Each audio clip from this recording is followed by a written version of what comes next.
गांव रामपुर हमेशा से ही अपनी खूबसूरती और खेती के लिए मशहूर था। हरे भरे खेत, मिट्टी की पगडंडियां और तालाब, सब कुछ देखने में सुंदर था। लेकिन एक बड़ी समस्या थी। गांव में ज्यादातर घरों में शौचालय नहीं थे।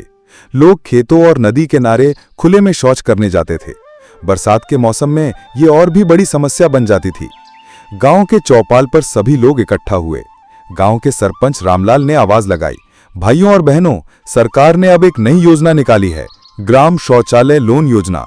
इसके तहत हर गरीब परिवार को लोन और सब्सिडी मिलेगी ताकि वो अपने घर में शौचालय बना सकें।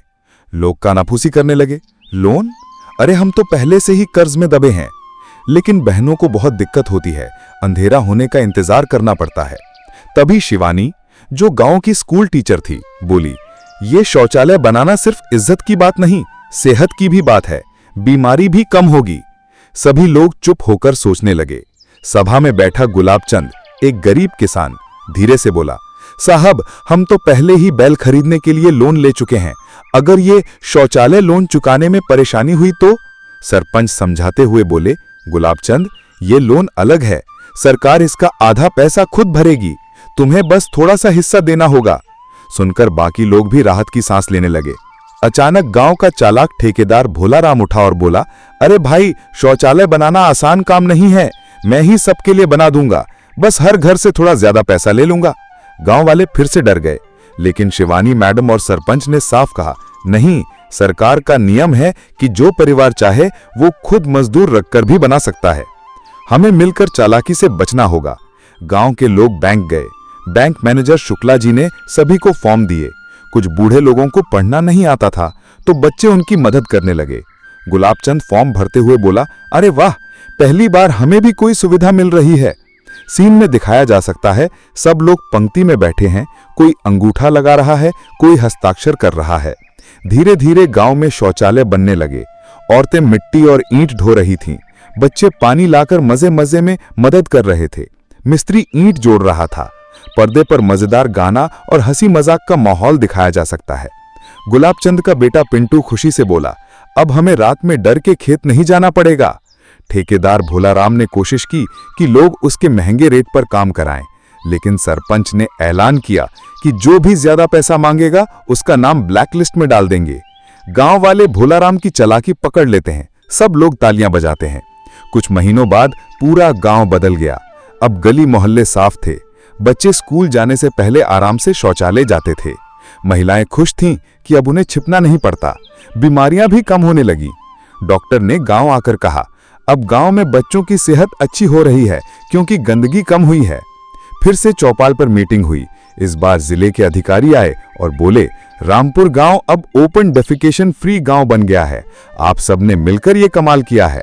गुलाबचंद गर्व से बोला, शुरू में मुझे डर था लोन का, लेकिन अब लगता है कि यह सबसे अच्छा निवेश था। अंत में शिवानी मैडम बच्चों को समझाती हैं, बच्चों, शौचालय सिर्फ ईंट और सीमेंट का नहीं होता, यह हमारी सेहत, इज्जत और तरक्की का प्रतीक है। अगर हम साफ रहेंगे तो गांव तरक्की करेगा। बच्चे मिलकर नारा लगाते हैं, साफ गांव खुशहाल गांव। वाराणगढ़ शहर में एक चालाक चोर काला नकाब के नाम से मशहूर था। उसकी पहचान कभी किसी को नहीं पता चली। एक रात उसने एक व्यापारी की हवेली में सेंध लगाई। धीरे धीरे वह तिजोरी तक पहुंचा, पर जैसे ही ताला खोलने लगा, अचानक पुलिस की सायरन की आवाज गूंजी। व्यापारी ने पहले ही पुलिस को सूचना दे रखी थी। चोर ने तिजोरी छोड़कर पीछे के रास्ते से भागने की कोशिश की, लेकिन पूरा घर पुलिस ने घेर रखा था। अंततः वह पकड़ा गया। लेकिन असली मोड़ तब आया जब अदालत में उसे सजा सुनाई गई। जेल में उसने कई महीनों तक योजना बनाई और एक दिन गार्ड की वर्दी पहनकर भाग निकला। शहर में फिर अफवाहें फैल गईं, काला नकाब लौट आया है। पुलिस और चोर का यह खेल कई वर्षों तक चलता रहा। दिल्ली के पास एक कस्बे में बार गहनों की दुकानों में चोरी हो रही थी। हर बार चोर पुलिस से बच निकलता। थानेदार ने योजना बनाई, इस बार नकली दुकान बनवाई जिसमें गहनों की जगह नकली जेवर रखे। रात में चोर आया और जैसे ही जेवर उठाए, पूरा कमरा बंद हो गया। दरवाजा अपने आप लॉक हो गया और पुलिस अंदर पहुंच गई। चोर बोला, ये कैसी दुकान है? थानेदार हंसते हुए बोला, यह असली दुकान नहीं, तुम्हारे लिए बनाई गई जेल का दरवाजा है। इस तरह चोर अपनी ही लालच में फंस गया। कानपुर की जेल में रामू नाम का शातिर चोर बंद था। उसे बार बार भागने की आदत थी। जेलर ने उसे सख्त निगरानी में रखा, पर रामू दिन रात सोचता रहा, किस तरह निकलूं। उसने कई महीनों तक दीवार खोदनी शुरू की। रात में वह मिट्टी अपने कपड़ों में भरकर खेत में फेंक देता। धीरे धीरे एक लंबी सुरंग बन गई।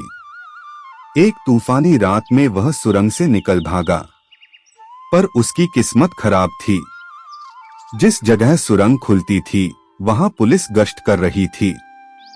जैसे ही वह निकला, सिपाहियों ने उसे पकड़ लिया। जेलर बोला, रामू, तुम्हारी मेहनत सराहनीय है, पर यह जेल से बाहर नहीं, सीधा फिर से अंदर ले जाती है। शिवपुर गांव का छोटा चोर मोहन बार बार चोरी करके पकड़ा जाता था। पुलिस ने उसे जेल में डाल दिया। वहां उसने एक बूढ़े कैदी से मुलाकात की। बूढ़े ने कहा, बेटा, चोरी से कभी सुख नहीं मिलता। अगर मेहनत करेगा तो दुनिया भी सम्मान देगी। मोहन का दिल बदल गया। सजा पूरी होने के बाद उसने ईमानदारी से काम करना शुरू किया। धीरे धीरे वह गांव का सफल व्यापारी बन गया। लोग अक्सर कहते, यह वही मोहन है जो कभी चोर था, अब गांव का सहारा बन गया है। मुंबई के एक बड़े होटल में लगातार चोरी हो रही थी। पुलिस इंस्पेक्टर अजय ने योजना बनाई। वह खुद वेटर बनकर होटल में काम करने लगा। चोरों को शक भी नहीं हुआ। एक रात जब चोर होटल की लॉकर तोड़ रहे थे, तभी वेटर बनकर खड़ा इंस्पेक्टर अचानक पिस्तौल निकालकर बोला, अब खेल खत्म। चोर हैरान रह गए, तुम तो वेटर थे। इंस्पेक्टर हंसते हुए बोला, नहीं, मैं तुम्हारे लिए इंतजार करता पुलिस वाला हूँ। चोर पकड़ लिए गए और होटल सुरक्षित हो गया। पटना की सेंट्रल जेल में अचानक खबर फैली, 20 कैदी भाग निकले। पुलिस पूरे शहर में अलर्ट हो गई। पर जांच में पता चला कि कैदी भागे नहीं थे, बल्कि एक कैदी ने अफवाह फैलाई थी ताकि जेल का गार्ड परेशान हो जाए। पुलिस ने उस कैदी को अलग बैरक में डाल दिया। इस घटना से सीख मिली कि कभी कभी भागने से ज्यादा अफवाहें भी जेल को हिला सकती हैं। राहुल नाम का चोर हमेशा कहता था, बस एक आखिरी चोरी और फिर जिंदगी बदल दूंगा। उसने बैंक में चोरी करने की योजना बनाई। सब कुछ तैयार था, लेकिन जैसे ही वह बैंक पहुंचा, पुलिस पहले से मौजूद थी, क्योंकि उसके किसी साथी ने ही पुलिस को खबर दे दी थी। राहुल को गिरफ्तार किया गया और अदालत ने कहा, हर चोर यही सोचता है कि बस एक आखिरी बार, पर अपराध का अंत जेल में ही होता है। इन कहानियों से यह स्पष्ट होता है कि चोरी का रास्ता कभी स्थायी नहीं होता। पुलिस चाहे जितना भी देर से पहुंचे, पर अंत में जीत कानून की ही होती है। हर चोर के जीवन में एक मोड़ आता है जहां वह बदल सकता है।